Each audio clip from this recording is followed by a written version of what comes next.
जय हिंद, जय भारत। मैं मितेश स्वामी यूट्यूब चैनल रीजनिंग गुरु मितेश स्वामी में आप सभी का हार्दिक अभिनंदन करता हूँ।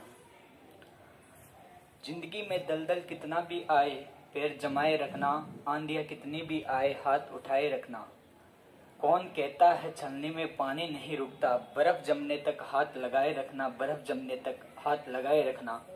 इसी के साथ अपन आज रीजनिंग के अंदर स्टार्ट करते हैं कैलेंडर। अपना रीजनिंग के अंदर एक टॉपिक हो चुका है क्लॉक टेस्ट घड़ी परीक्षण, और आज अपना रीजनिंग के अंदर दूसरा चैप्टर है जिसका नाम है कैलेंडर। कैलेंडर में अपन सबसे पहले बात करें तो सबसे पहले अपन कैलेंडर के अंदर बात करेंगे वर्ष के बारे में। थोड़ा सा इसका बेसिक समझ लेते हैं, फिर अपन इसके क्वेश्चंस करेंगे कि एग्जाम में किस किस लेवल के किस किस टाइप के क्वेश्चंस पूछे जाते हैं। तो आज अपन स्टार्ट करते हैं कैलेंडर, और कैलेंडर में सबसे पहले अपन बात करेंगे वर्ष की। ये वर्ष कितने प्रकार के होते हैं और कौन कौन से वर्ष होते हैं। तो वर्ष दो प्रकार के होते हैं, एक तो अपना साधारण वर्ष होता है और दूसरा लीप वर्ष होता है। वर्ष कितने प्रकार के होते हैं? दो प्रकार के होते हैं। एक तो होता है साधारण वर्ष, तो दूसरा होता है लीप वर्ष। अब जो लीप वर्ष है इसी का ही दूसरा नाम है अधिवर्ष, यानी लीप वर्ष को हिंदी में क्या बोला जाता है? अधिवर्ष बोला जाता है।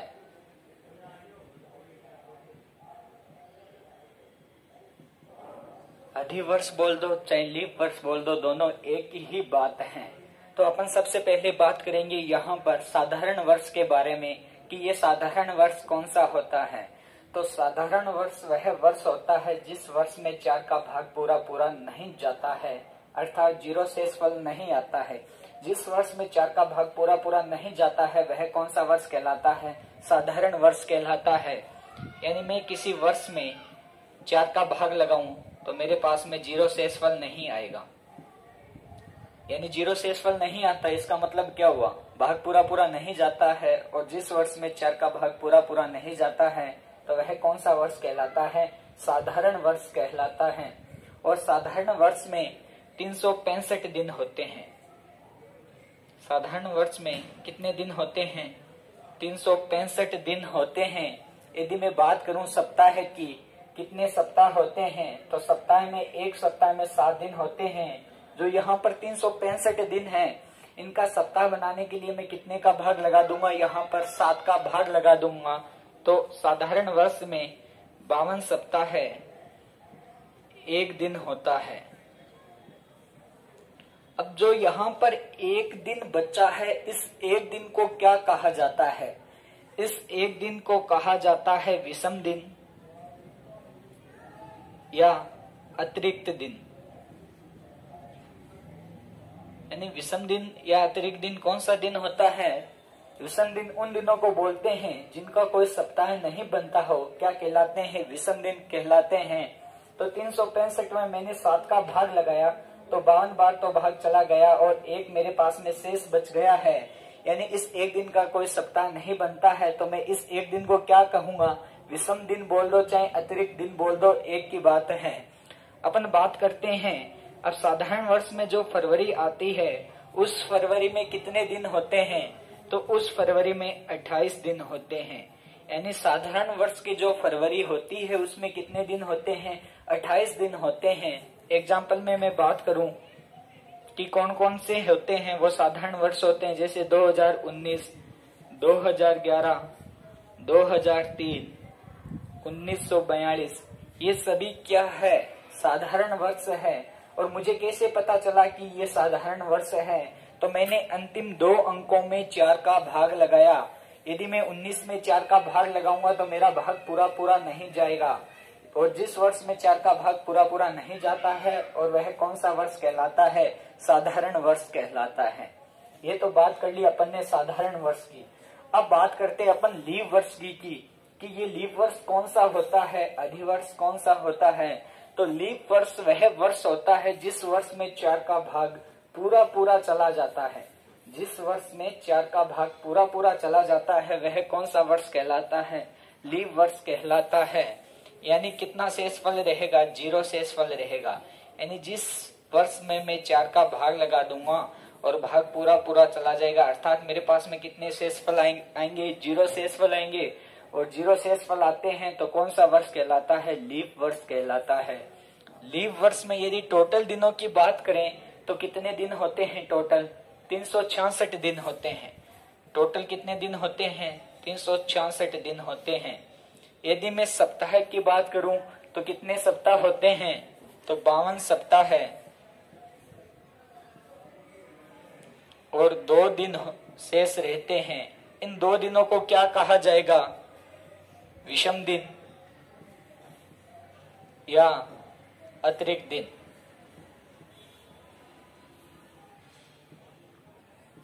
क्वेश्चन आ जाए कि लीप वर्ष में विषम दिनों की संख्या कितनी होती है, तो कितनी होती है, 2 होती है। और क्वेश्चन आ जाए साधारण वर्ष में अतिरिक्त दिनों की संख्या कितनी होती है, 1 होती है।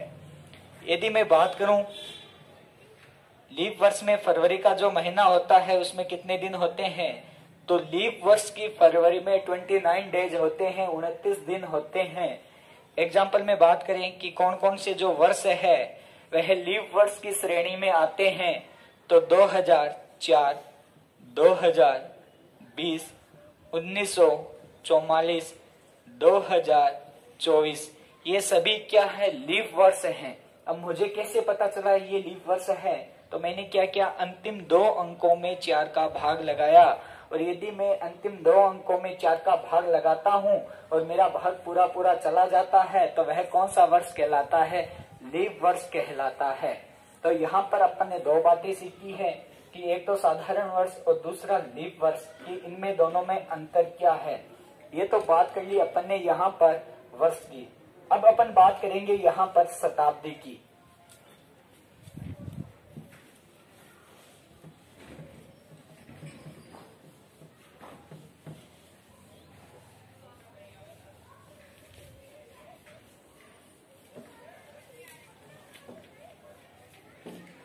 अब अपन बात करते हैं शताब्दी की।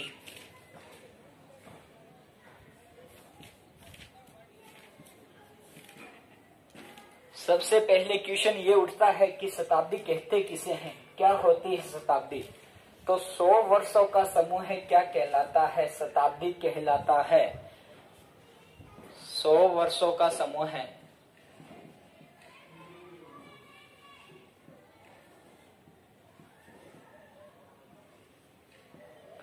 या 100 वर्षों के समूह को शताब्दी कहा जाता है। जो अब ये शताब्दी है यह भी 2 प्रकार की होती है, एक तो साधारण शताब्दी होती है, दूसरी लीप शताब्दी होती है। तो शताब्दी कितने प्रकार की होती है, 2 प्रकार की होती है।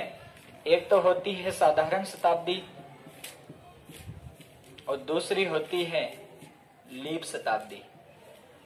अब इनमें डिफरेंट अंतर क्या है कि साधारण शताब्दी कौन सी होती है, लीप शताब्दी कौन सी होती है। तो वर्ष में अपन ने कितने का भाग लगाया था, 4 का। शताब्दी में कितने का लगाएंगे, 400 का। क्यों लगाएंगे, क्योंकि 100 वर्षों का समूह क्या कहलाता है, शताब्दी कहलाता है। और 4 इंटू 100 करूंगा तो मेरा कितना हो जाएगा, 400 हो जाएगा। तो वह शताब्दी जिस शताब्दी में 400 का भाग पूरा पूरा नहीं जाता है, अर्थात 0 शेषफल नहीं आता है, वह कौन सी शताब्दी कहलाती है, साधारण शताब्दी कहलाती है। एग्जाम्पल में बात करूं जैसे 1900, 2100, 1700, ये सभी क्या है, साधारण शताब्दी है। अब मुझे कैसे पता चला कि ये साधारण शताब्दी है, तो मैंने शताब्दी में कितने का भाग लगाया, 400 का, और मेरा भाग पूरा पूरा नहीं गया, इसका मतलब ये कौन सी शताब्दी हुई है, साधारण शताब्दी हुई है।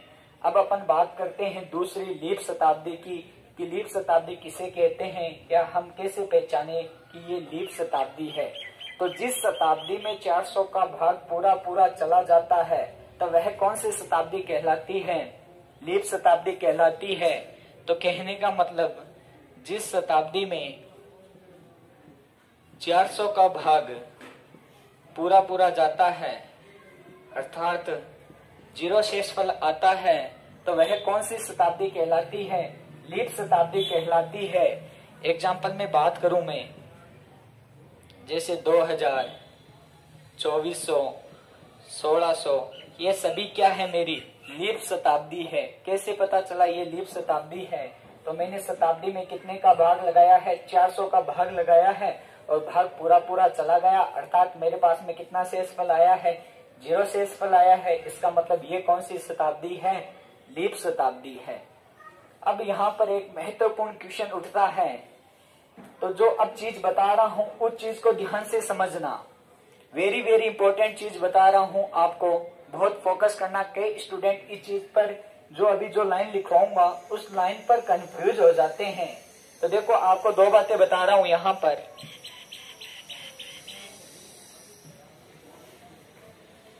जो ये लीप शताब्दी होती है वह लीप वर्ष भी होती है।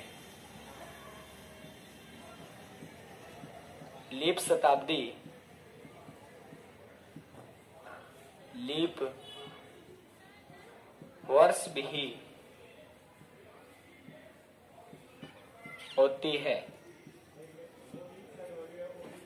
लीप शताब्दी लीप वर्ष भी होती है। इस बात का क्या मतलब है, यहाँ पर मान लो लीप शताब्दी थी, मेरी एक एग्जांपल लिया था 2000 क्या है, लीप शताब्दी है।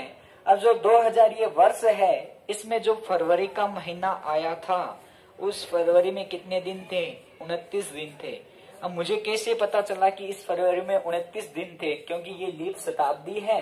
लीप शताब्दी होती है वह लीप वर्ष भी होती है और लीप वर्ष में जो फरवरी का महीना है वो 29 दिन का होता है। अब जो साधारण शताब्दी है वह साधारण वर्ष होती है।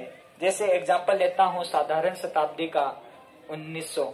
अब 1900 में जो फरवरी का महीना आया था, जो वर्ष है 1900, उसमें जो फरवरी का महीना आया था उस फरवरी में कितने दिन थे, 28 दिन थे। तो यहाँ पर दो क्वेश्चन उठते हैं। जो लीप शताब्दी होती है वह लीप वर्ष भी होती है और जो साधारण शताब्दी होती है वह साधारण वर्ष होती है। अब अपन ने यहाँ तक तो पढ़ लिया है, थोड़ा सा नॉर्मल इसकी बेसिक जानकारी ले ली है, कौन क्या शताब्दी होती है, क्या वर्ष होते हैं, कितने प्रकार के होते हैं। अब अपन यहाँ पर क्वेश्चंस करते हैं जो एग्जाम में पूछे जाते हैं। यहाँ पर मेरे टाइप नंबर 1 का नाम है वार ज्ञात करना। तो अपन पढ़ेंगे कि कैसे वार ज्ञात किया जा सकता है।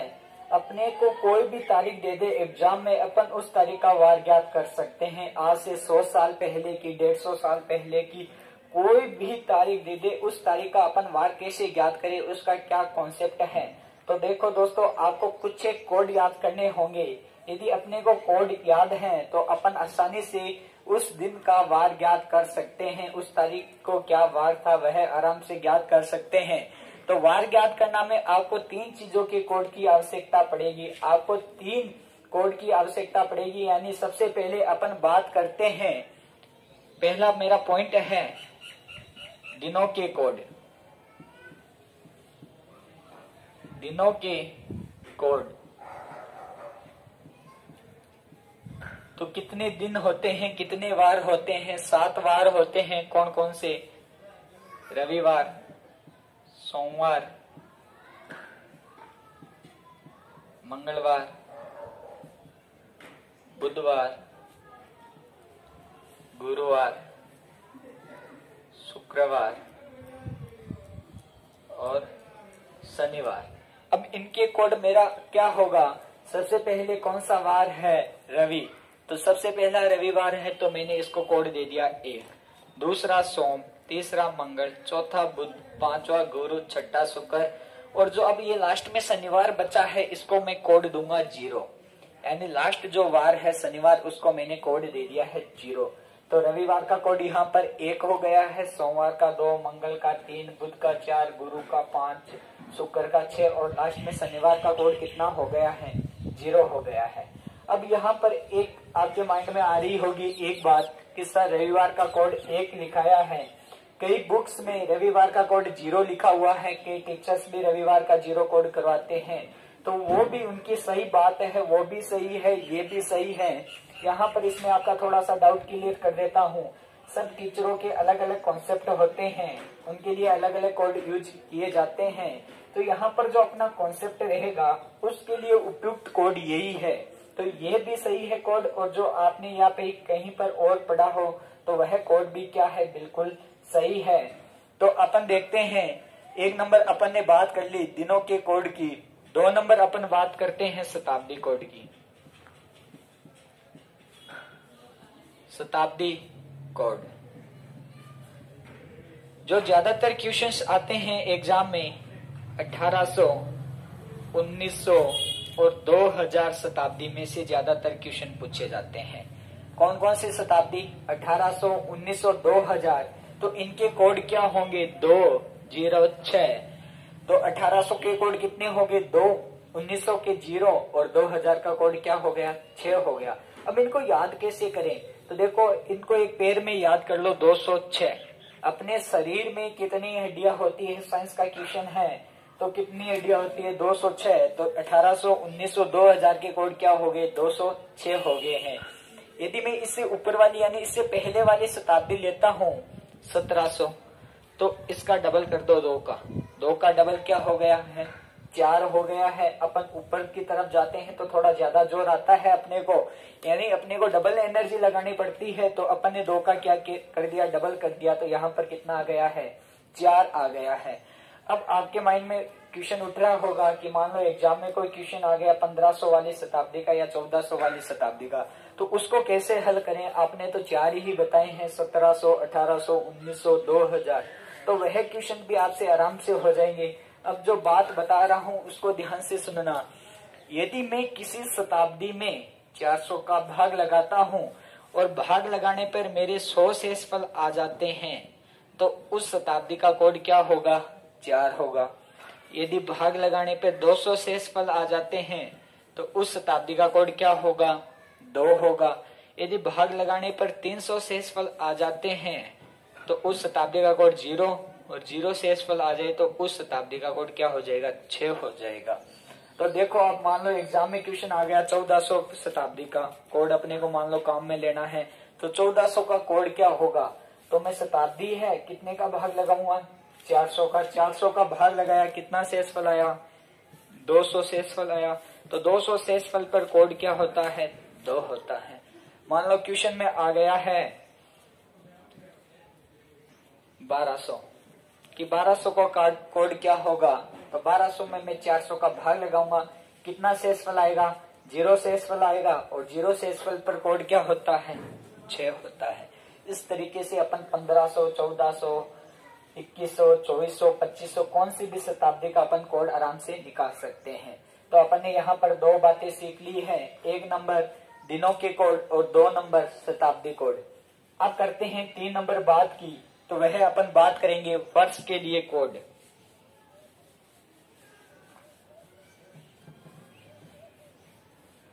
तीन नंबर पर अपन बात करेंगे वर्ष के कोड।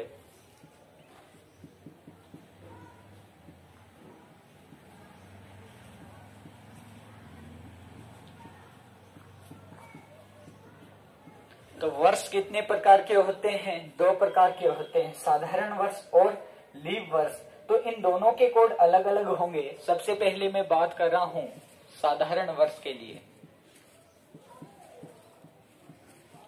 साधारण वर्ष के लिए तो साधारण वर्ष के लिए अपन देखते हैं जनवरी, फरवरी, मार्च, अप्रैल, मई, जून, जुलाई, अगस्त, सितंबर, अक्टूबर, नवंबर और दिसंबर। टोटल कितने महीने हो गए हैं? 12 महीने हो गए हैं। तो इनके कोड क्या है? 144, 025, 036, 146। अब इनको याद कैसे करें? यहाँ पर जनवरी का कोड 1 हो गया है और अगस्त का कोड 3 हो गया, दिसंबर का 6 हो गया है, अप्रैल का 0 हो गया है, मई का 2 हो गया है। इनको याद कैसे करें? अब ये कैसे क्रम वाइज याद रहेंगे? तो दोस्तों इनके पेयर बना लो आप, 3-3 के जोड़े बना लो। देखो 144, 025, 036, 146। इनको अपन एक फोन नंबर की तरह आप याद कर सकते हो, 144, 025, 036, 146। तो साधारण वर्ष के लिए कोड हो गए हैं 144, 025, 036 और 146। अब अपन बात करते हैं लीप वर्ष के लिए। तो लीप वर्ष में क्या होता है? जनवरी और फरवरी के कोड चेंज हो जाते हैं। जनवरी का 0 हो जाता है और फरवरी का कोड क्या हो जाता है, 3 हो जाता है। इसके अलावा जो सभी महीने शेष रहे, मार्च, अप्रैल, मई, जून, जुलाई, तो इन सभी के कोड क्या है, सेम होंगे। यानी जो साधारण वर्ष में कोड है वही लीप वर्ष में होंगे। लीप वर्ष में सिर्फ 2 महीनों के कोड चेंज हो जाते हैं, एक तो जनवरी और दूसरा फरवरी। जनवरी का कोड कितना हो जाता है, 0, और फरवरी का कोड कितना हो जाता है, 3 हो जाता है। और बाकी के कोड हैं वो क्या रहेंगे, सेम रहेंगे। तो बाकी महीनों के कोड क्या होंगे, ये होंगे। तो इनको कैसे याद करें, तो 034, 025, 036, 146 आसानी से आपको याद हो जाएंगे। यदि आपको कोड याद है तो आपका टाइप नंबर 1, टाइप नंबर 2 और टाइप नंबर 3 तीनों क्लियर हो जाएंगे। वह तीनों के तीनों टाइप है, वह ये कोड पर ही आधारित है। तो मैंने आपको तरीका बता दिया है, इजी वे में कोड कैसे आपको याद रखने हैं, रख लोगे, किसी भी स्टूडेंट को कोई दिक्कत नहीं आएगी।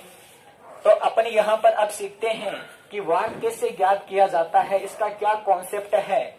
तो करते हैं अपन क्वेश्चंस करते हैं, एग्जाम में किस तरीके के क्वेश्चन आते हैं।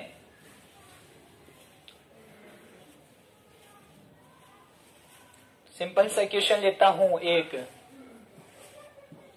24 जनवरी 2008 को क्या वार था। क्वेश्चन क्या है, 24 जनवरी 2008 को क्या वार था। तो अपना कॉन्सेप्ट क्या कहेगा, अपन वार कैसे ज्ञात करें, तो अपने कॉन्सेप्ट को ध्यान से समझना। अपना कॉन्सेप्ट क्या रहेगा, सबसे पहले आपको लिखनी है जो तारीख दी हुई है। सबसे पहले क्या लिखोगे, तारीख, उसके बाद में महीना कोड। तारीख के बाद में क्या लिखोगे, महीना कोड, और महीना कोड के बाद में क्या लिखोगे, वर्ष लिखना है आपको। वर्ष के बाद में क्या लिखोगे, शताब्दी कोड।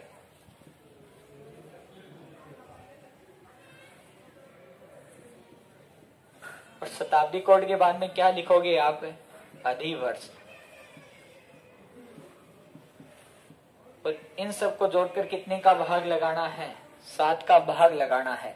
अपना कॉन्सेप्ट क्या कहेगा, सबसे पहले अपने को क्या लिखनी है, तारीख, उसके बाद में महीना कोड, उसके बाद में वर्ष, उसके बाद में शताब्दी कोड, और उसके बाद में अधिवर्ष बोल दो चाहे लीप वर्ष बोल दो, और सबको जोड़कर कितने का भाग लगाना है, 7 का भाग लगाना है।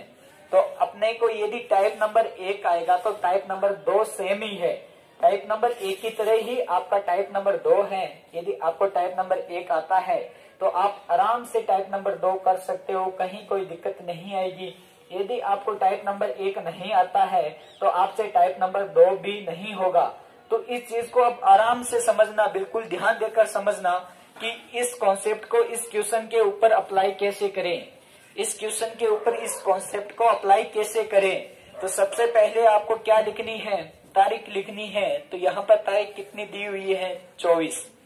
तो मैंने यहाँ पर लिख लिया 24। उसके बाद में आपको लिखना है महीना कोड। अब महीना कौन सा है, जनवरी का। तो जनवरी का कोड कितना होता है, 1 होता है। 1 कब होता है, जब वह साधारण वर्ष हो। लेकिन यहाँ पर जो अपने को वर्ष दिया गया है वह कौन सा वर्ष है, लीप वर्ष है। कैसे पता चला, अंतिम 2 अंकों में मैंने कितने का भाग लगाया, 4 का भाग लगाया और मेरा भाग पूरा पूरा चला गया, तो वह कौन सा वर्ष हो गया है, लीप वर्ष हो गया है। तो लीप वर्ष में जनवरी का कोड कितना होता है, थोड़ी देर पहले ही बताया था, 0 होता है। उसके बाद में आपको लिखना है वर्ष। तो यहाँ पर वर्ष कितने दिए गए हैं, आपको 8 दिए गए हैं। और उसके बाद में लिखना है शताब्दी कोड। अब शताब्दी कौन सी है, 2000 वाली है, और 2000 का कोड क्या होता है, 6 होता है। तो मैंने लिख दिया 6। अब अधिवर्ष, ये अधिवर्ष क्या है, तो इस बात को समझना कि यहाँ पर अधिवर्ष की जगह क्या लिखेंगे। यानी आपके पास में वर्ष कितने हैं, 8 वर्ष है। 8 वर्षों में कितनी बार लीप ईयर आए हैं, तो 2 बार लीप ईयर आए हैं। हमें पता कैसे चलेगा, डायरेक्ट यहाँ पर तो चलो छोटी वैल्यू थी 8, मान लो 50 होता, मान लो 91 होता, तो डायरेक्ट करने के लिए हमें कैसे पता चलेगा। तो सबसे पहले आपको क्या करना है, वर्ष में भाग लगाना है कितने का? 4 का। जो आपका भागफल आता है, क्या आता है? भागफल आता है, और वह भागफल ही क्या है? आपका अधिवर्ष है। तो मैंने 8 में कितने का भाग लगाया? 4 का। मेरा भागफल कितना आया? 2 आया। तो मैंने यहाँ पे लिख दिया 2। सबको जोड़कर कितने का भाग लगाऊंगा? 7 का भाग लगाऊंगा। तो देखो 24 और 8 कितने हो गए? 32। 32 और 6 कितने हो गए हैं? 38। और 38 और 2 कितने हो गए हैं? 40। तो यहाँ पर मैंने इनका टोटल किया, कितना हुआ? 40। इसमें अपन अब 7 का भाग लगाएंगे तो मेरे पास कितना शेषफल आ जाएगा? 5 शेषफल आ जाएगा। और 5 शेषफल पर यानी 5 कोड कौन से वार का होता है? गुरुवार का होता है। तो यहाँ पर क्या वार आ जाएगा? इस क्वेश्चन का राइट आंसर क्या आ जाएगा? गुरुवार। यानी 24 जनवरी 2008 को क्या वार था? गुरुवार था। एक बार वापस से रिपीट कर देता हूँ। सबसे पहले आपको तारीख लिखनी है 24। महीना कोड जनवरी का क्या हो गया? 0 हो गया, क्योंकि यहाँ पर यह लीप वर्ष है और लीप वर्ष में जनवरी का कोड कितना होता है? 0 होता है। और उसके बाद में अपने को वर्ष दे रखे हैं 8, तो मैंने यहाँ पे लिख दिया 8। उसके बाद में 2000 का शताब्दी कोड कितना हो जाएगा? 6 हो जाएगा। और 8 वर्षों में कितनी बार लीप ईयर आए हैं? 2 बार आए हैं। तो यहाँ पर मैंने लिख दिया 2 और सबको काउंट करके कितने का भाग लगा दिया? 7। टोटल आ गया 40। 40 में 7 का भाग लगाया, शेषफल कितना आ गया? 5। और 5 कौन से वार का कोड होता है? गुरुवार का। तो यहाँ पर राइट आंसर क्या आ गया? गुरुवार। एक क्वेश्चन और करते हैं कि वार ज्ञात कैसे किया जाता है। अगले क्वेश्चन में मैंने दे दिया 6 फरवरी 1903। 6 फरवरी 1903 को क्या वार था? तो सबसे पहले अपन क्या लिखेंगे? तारीख। तारीख अपने को क्या दी गई है? 6। फरवरी का कोड क्या होगा? 4 होगा या 3 होगा? तो यहाँ पर ये डिपेंड करता है इस वर्ष पर। तो यह कौन सा वर्ष है? साधारण वर्ष है, क्योंकि इसमें 4 का भाग लगा नहीं सकते, क्योंकि 4 है वो इससे बड़ा है। इसका मतलब ये कौन सा वर्ष हो गया है? साधारण वर्ष हो गया है। और साधारण वर्ष वह वर्ष होता है जिस वर्ष में 4 का भाग पूरा नहीं जाता है। यानी इस 3 में 4 का भाग नहीं जाता है, इसका मतलब ये कौन सा वर्ष हो गया? साधारण वर्ष हो गया। और साधारण वर्ष में फरवरी का कोड कितना होता है? 4 होता है। तो मैंने लिख दिया 4। अब यहाँ पर अपने को वर्ष कितने दिए गए हैं? तो कितने वर्ष दिए गए हैं? 3 वर्ष दिए गए हैं। और उसके बाद में शताब्दी कोड क्या होगा? शताब्दी कौन सी है? 1900 है। और 1900 शताब्दी का कोड क्या होता है? 0 होता है। तो मैंने लिख दिया 0। और उसके बाद में क्या लिखना है? आपको अधिवर्षों की संख्या लिखनी है।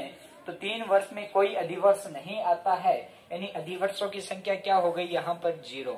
और सबको जोड़कर कितने का भाग लगाना है? 7 का भाग लगाना है। तो सबको टोटल किया, 6 और 4 10 और 3 कितने हो गए? 13/7। कितना शेषफल आ गया? 6 शेषफल। अब 6 जो कोड होता है वह किस वार का कोड होता है? शनिवार का कोड होता है। तो इस क्वेश्चन का मेरा राइट आंसर क्या आ गया? शनिवार आ गया है। 6 फरवरी 1903 को क्या वार था? शनिवार था। तो यहाँ पर दोस्तों अपना टाइप नंबर 1 कैलेंडर में वार याद करना कंप्लीट हो चुका है। और जिस स्टूडेंट ने अभी तक चैनल को सब्सक्राइब नहीं किया है तो आप सभी इस चैनल को सब्सक्राइब करें और इस वीडियो को ज्यादा से ज्यादा शेयर करें, ताकि लॉकडाउन में भी जो स्टूडेंट तैयारी कर रहे हैं वे अपनी तैयारी जारी रखें और ज्यादा से ज्यादा इस वीडियो का फायदा उठाए और अपनी तैयारी को कंटिन्यू रखें। जय हिंद, जय भारत।